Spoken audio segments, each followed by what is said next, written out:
राधे राधे। मुंशी प्रेमचंद। कहानी पाप का अग्नि कुंड। कुंवर पृथ्वी सिंह महाराज यशवंत सिंह के पुत्र थे। रूप, गुण और विद्या में प्रसिद्ध थे। ईरान, मिस्टर श्याम आदि देशों में परिभ्रमण कर चुके थे और कई भाषाओं के पंडित समझे जाते थे। इनकी एक बहन थी जिसका नाम राजनंदिनी था। यह भी जैसी सुरूपति और सर्वगुण संपन्ना थी, वैसे ही प्रसन्न वदना और मृदु भाषणी भी थी। कड़वी बात कहकर किसी का जी दुखाना उसे पसंद नहीं था। पाप को तो वह अपने पास भी नहीं पटकने देती थी। यहाँ तक कि कई बार महाराज यशवंत से भी वाद विवाद कर चुकी थी और जब कभी उन्हें किसी बहाने कोई अनुचित काम करते देखती तो उसे यथाशक्ति रोकने की चेष्टा करती। इसका ब्याह कुंवर धनसिंह से हुआ था। यह एक छोटी रियासत का अधिकारी और महाराज यशवंत सिंह की सेना का उच्च पदाधिकारी था। धर्म सिंह बड़ा उदार और कर्मवीर था। इसे होनहार देखकर महाराज ने राजनंदिनी को इसके साथ ब्याह दिया था और दोनों बड़े प्रेम से अपना वैवाहिक जीवन बिताते थे। धर्म सिंह अधिकतर जोधपुर में ही रहता था। पृथ्वी सिंह उसके गाढ़े मित्र थे।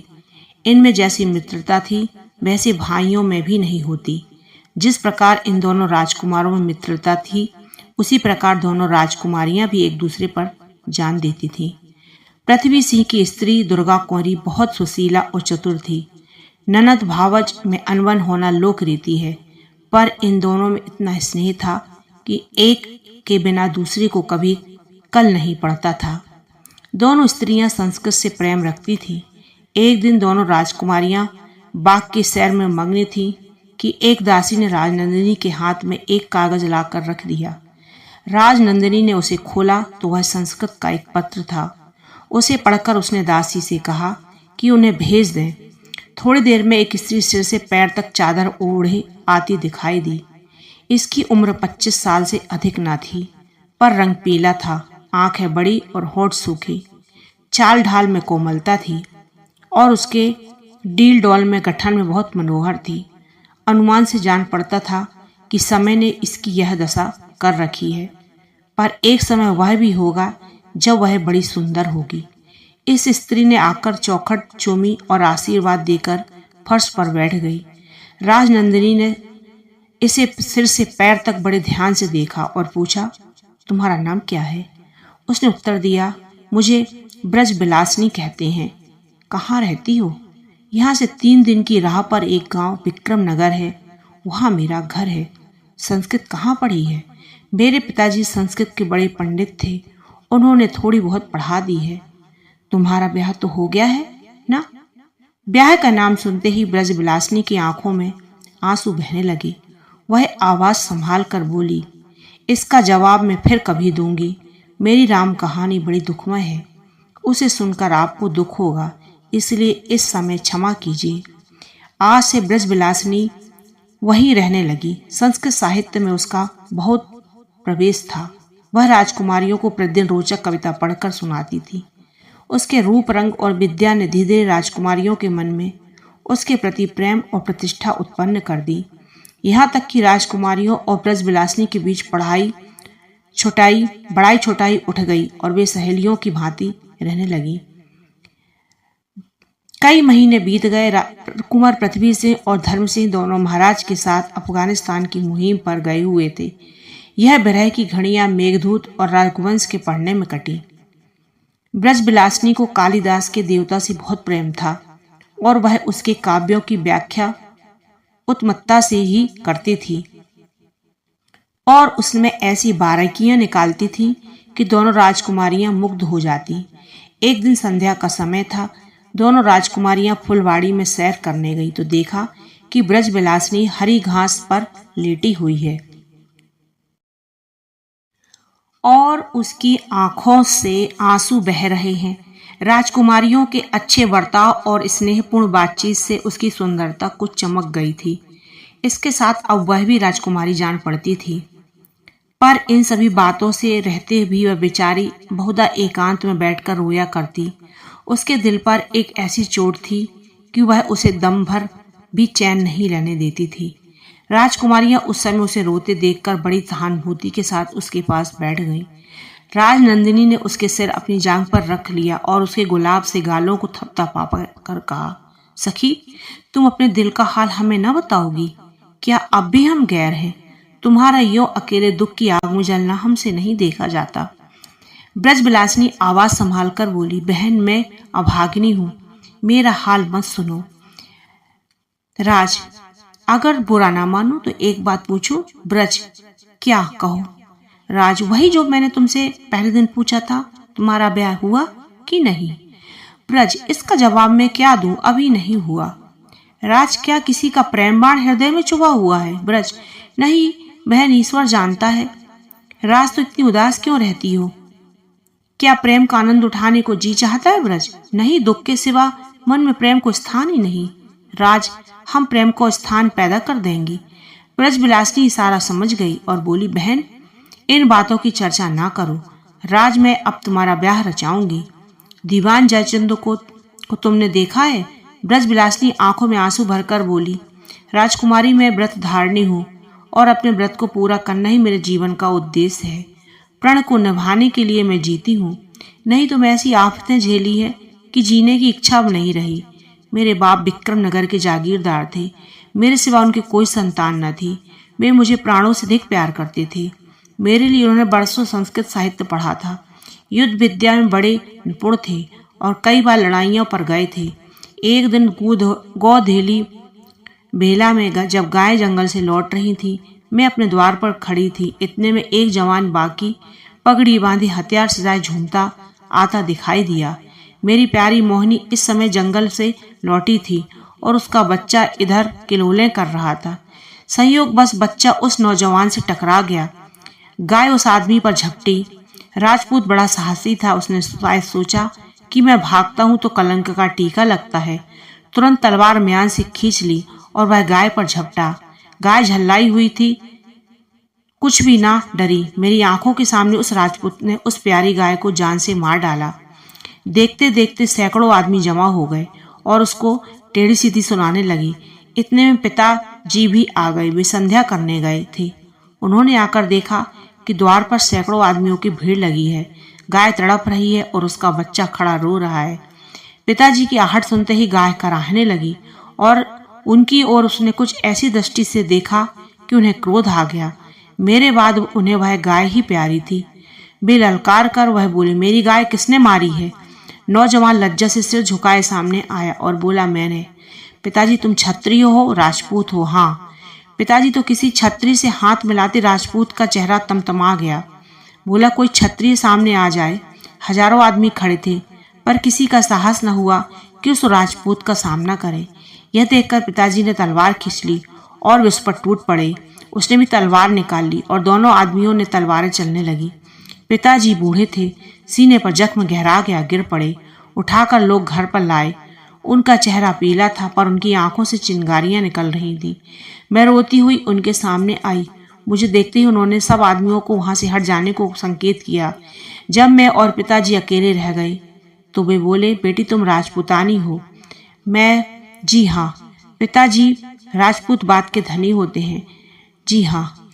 पिताजी, इस राजपूत ने मेरी गाय की जान ली है, इसका बदला तुम्हें लेना होगा। मैं आपकी आज्ञा का पालन करूंगी। पिताजी, अगर मेरा बेटा जीता होता तो वह बोझ तुम्हारी गर्दन पर न रखता। मैं आदमी जो कुछ भी आज्ञा होगी मैं सिर आंखों से पूरा करूंगी। पिताजी, तुम प्रतिज्ञा करती हो? मैं, जी हाँ। पिताजी, इस प्रतिज्ञा को पूरा कर कर दिखाओगी? मैं, जहां तक मेरा बस चलेगा मैं निश्चय प्रतिज्ञा पूरी करूंगी। पिताजी, यह मेरी तलवार लो।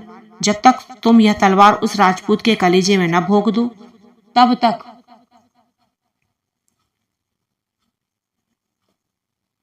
कोई भोग विलास न करना। यह कहते कहते पिताजी के प्राण निकल गए। मैं उसी दिन तलवार को कपड़े में छिपाए उस नौजवान राजपूत की तलाश में घूमने लगी। बरसों बीत गए। मैं कभी बस्तियों में जाती, कभी पहाड़ों जंगलों की खाक चांदती, पर उस नौजवान का कहीं पता न मिलता। एक दिन मैं बैठी हुई अपने फूटे भाग पर रो रही थी कि वही नौजवान आदमी आता हुआ दिखाई दिया। मुझे देखकर उसने पूछा, तू कौन है? मैंने कहा, मैं दुखिया ब्राह्मणी हूँ, आप मुझ पर दया कीजिए और मुझे कुछ खाने को दीजिए। राजपूत ने कहा, अच्छा मेरे साथ था। मैं उठ खड़ी हुई। वह आदमी बेसुध था। मैंने बिजली की तरह लपक कर कपड़ों में से तलवार निकाली और उसके सीने में भोंक दी। इतने में कई आदमी आते दिखाई पड़े। मैं तलवार छोड़कर भागी। 3 वर्ष तक पहाड़ों और जंगलों में छिपी रही। बार बार जी में आया कहीं डूब मरूं, पर जान बड़ी प्यारी होती है। न जाने क्या क्या मुसीबतें और कठिनाइयां भोगनी हैं, जिनको भोगने को अभी तक जीती हूँ। अंत में अब जंगल में रहते रहते जी उकता गया तो जोधपुर चली आई। यहाँ आपकी दयालुता की चर्चा सुनी, आपकी सेवा में आ पहुंची और तब से आपकी कृपा से ही आराम से जीवन बिता रही हूँ। यही मेरी राम कहानी है। राजनंदिनी ने लंबी सांस लेकर कहा, दुनिया में कैसे कैसे लोग भरे हुए हैं। खैर तुम्हारी तलवार ने उसका काम तो तमाम कर दिया। ब्रजविलासिनी कहाँ बहन? वह बच गया, जख्म ओछा पड़ा था। उसकी शकल के एक और नौजवान राजपूत को मैंने जंगल में शिकार पर खेलते देखा था।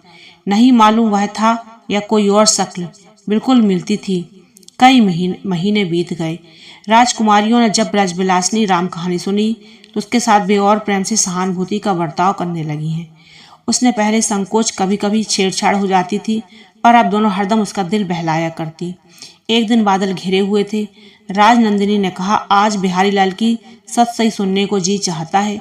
वर्षा ऋतु में उसने बड़ी अच्छे दोहे हैं। दुर्गा कुंवरी बड़ी अनमोल पुस्तक है। सखी, तुम्हारी बगल में जो अलमारी रखी है उसी में वह पुस्तक है, जरा निकालना। ब्रजविलासिनी ने पुस्तक उतारी और उसका पहला पृष्ठ खोला था कि उसके हाथ से पुस्तक छूटकर गिर पड़ी। उसके पहले पृष्ठ पर एक तस्वीर लगी हुई थी। वह उसी निर्दय युवक की तस्वीर थी जो उसके बाप का हत्यारा था। ब्रजविलासिनी की आंखें लाल हो गई, त्योरी पर बल पड़ गए, अपनी प्रतिज्ञा याद आ गई। उसके साथ यह विचार उत्पन्न हो गया कि इस आदमी का चित्र यहाँ कैसे आया और इसका इन राजकुमारियों से क्या संबंध है। कहीं ऐसा न हो कि मुझे इसका कृतज्ञ होकर अपनी प्रतिज्ञा तोड़नी पड़े।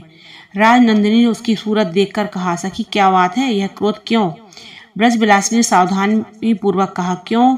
कहीं नहीं जाने क्यों चक्कर आ गया था। आज वे ब्रजविलासिनी के मन में एक और चिंता उत्पन्न हुई। क्या मुझे राजकुमारियों का कृतज्ञ होकर अपना प्रण तोड़ना पड़ेगा? पूरे 16 महीने के बाद अफगानिस्तान से पृथ्वी सिंह और धर्म सिंह लौटे। बादशाह की सेना को बड़ी बड़ी कठिनाइयों का सामना करना पड़ा। बर्फ अधिकता से पड़ने लगी। पहाड़ों के दर्रे बर्फ से ढक गए। आने जाने के रास्ते बंद हो गए। रसद का सामान कम मिलने लगी।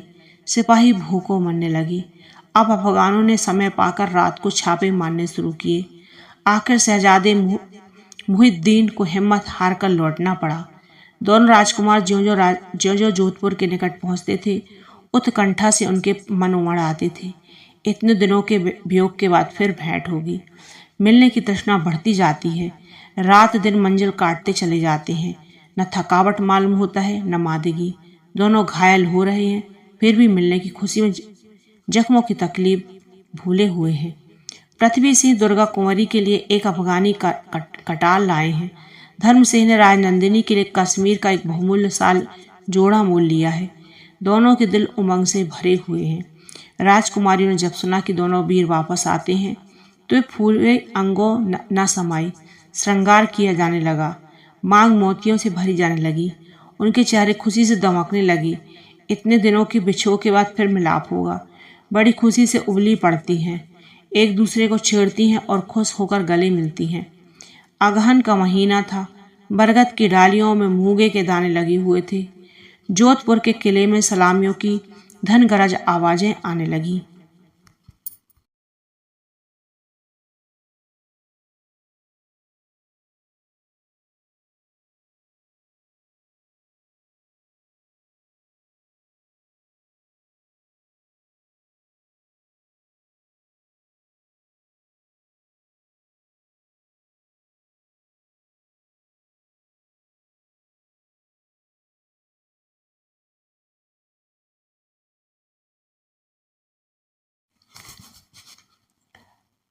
सारे नगर में धूम मच गई कि कुंवर पृथ्वी सिंह सकुशल अफगानिस्तान से लौट आए। दोनों राजकुमारियां थाली में आरती के सामान लिए दरवाजे पर खड़ी थी।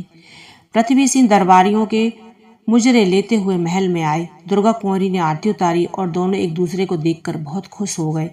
धर्म सिंह भी प्रसन्नता से ऐंठते हुए अपने महल में पहुंचे और भीतर पैर रखने न पाए थे कि छींक हुई और बाईं आंख फड़कने लगी।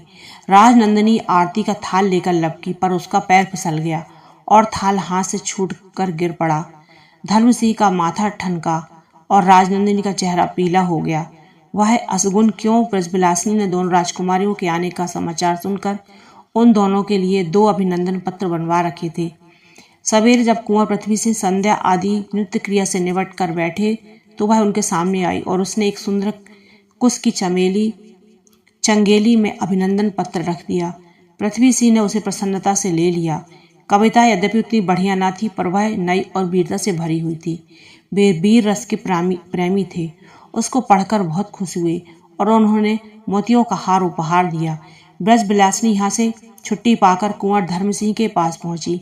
वे बैठे हुए राजनंदिनी की लड़ाई की घटनाएं सुना रहे थे, पर ज्यों ही ब्रजविलासिनी की आंख उन पर पड़ी, वह सन्न होकर पीछे हट गई। उसको देखकर धर्म सिंह के चेहरे का भी रंग उड़ गया और होंठ सूख गए और हाथ पैर सनसनाने लगी। ब्रजविलासिनी ने उल्टे पांव लौटी, पर धर्म सिंह ने चारपाई पर लेटकर दोनों हाथों से मुंह ढक लिया। राजनंदिनी ने यह दृश्य देखा और उसका फूल सा बदन पसीने से तर हो गया। धर्म सिंह सारे दिन पलंग पर पड़े चुपचाप करवटें बदलते रहे। उनका चेहरा ऐसा कुम्हला गया जैसे वर्षों के रोगी हों। राजनंदिनी उसकी सेवा में लगी हुई थी। दिन तो यूं कटा, रात को कुंवर साहब संध्या से ही थकावट का बहाना करके लेट गए। राजनंदिनी हैरान थी कि माजरा क्या है। ब्रजविलासिनी इन्हीं के खून की प्यासी है। क्या यह संभव है कि मेरा प्यारा मुकुट धर्म सिंह ऐसा कठोर नहीं है? ऐसा नहीं हो सकता। यह यद्यपि चाहती है कि अपने भावों से उनके मन का बोझ हल्का करे, पर नहीं कर सकती। अंत को नींद ने उसकी अपने गोद में ले लिया। रात बहुत बीत गई है। आकाश में अंधेरा छा गया। सारस की दुख से भरी बोली कभी कभी सुनाई दे जाती और रह रहकर किले की संतरियों की आवाज कान में आ पड़ती है। राजनंदिनी की आंख एकाएक खुली तो उसने धर्म सिंह को पलंग पर ना पाया। चिंता हुई तो वह झट उठकर ब्रजविलासिनी के कमरे की ओर चल पड़ी और दरवाजे पर खड़ी होकर भीतर की ओर देखने लगी। संदेह पूरा हो गया। क्या देखती है कि ब्रजविलासिनी हाथ में तैगा लिए खड़ी है और धर्म सिंह दोनों हाथ जोड़े उसके सामने दीनों की तरह घुटने टेके बैठे हुए। यह दृश्य देखते ही राजनंदिनी का खून सूख गया और उसके सिर में चक्कर आने लगा। पैर लड़खड़ाने लगी। जान पड़ता था कि वह गिरी जाती है। वह अपने कमरे में आई, मुंह ढककर लेट रही, पर उसकी आंखों में आंसू की एक बूंद भी न निकली। दूसरे दिन पृथ्वी सिंह बहुत सवेरे ही कुंवर धर्म सिंह के पास गए और मुस्कुराकर बोले, भैया मौसम बड़ा सुहाना है,